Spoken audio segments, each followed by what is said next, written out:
किसानों पे पुलिस ने पथराव किया, इस पर आपका क्या कहना है? मेरी एक ही बात मैं कहना चाहती हूँ, ये कौम है, आप पथराव कर लो या जो मर्जी कर लो, अगर ये डट गई, ये किसान मजदूर ऐसी कौम है, ये डट गए हैं।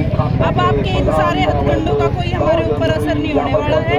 हम डटेंगे, लड़ेंगे। पीछे 13 महीने में आपको झुकना पड़ा था, अब जितने दिन भी लगेंगे उतने दिन इस लड़ाई को। जो किसानों की मांगे और जायज मांगे और क्या क्या मांगे हैं?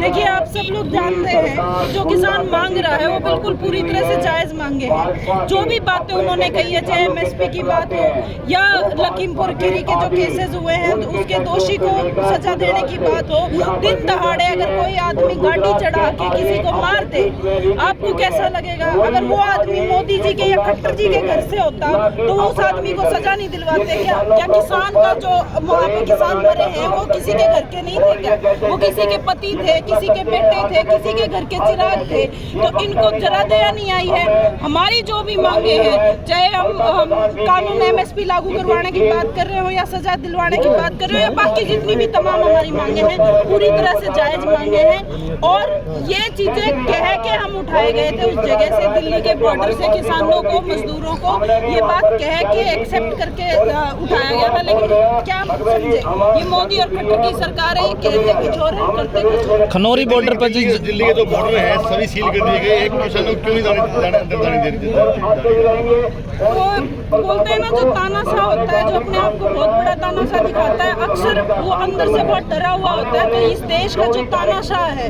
वो अंदर से बहुत डरा हुआ, बहुत डरपोक इंसान है और इसलिए उसने अपने घर के दरवाजे बंद किए हैं। लेकिन ये किसान है, ये मजदूर है, ये जिस दिन इन्होंने तय कर लिया ना कौन से बॉर्डर करोगे, तुम्हारे बंद करोगे, तुम्हारे समझ में नहीं आएगी। जिस दिन हमने सोच लिया पहुंचना, फिर हमें कोई रोकने वाला। फिलहाल किसानों ने कोई दिल्ली को उसका वापस लिया है कि हम 4-5 दिन के बाद में कुछ करेंगे तो फिर समर्थन जुटाएंगे। इसको आप किस रूप में देख रहे हैं? इसको हम इस रूप में देखते हैं, शेर को जब शिकार करना होता है तो वो अक्सर 2 कदम पीछे लेके तब आगे को कदम बढ़ाता है।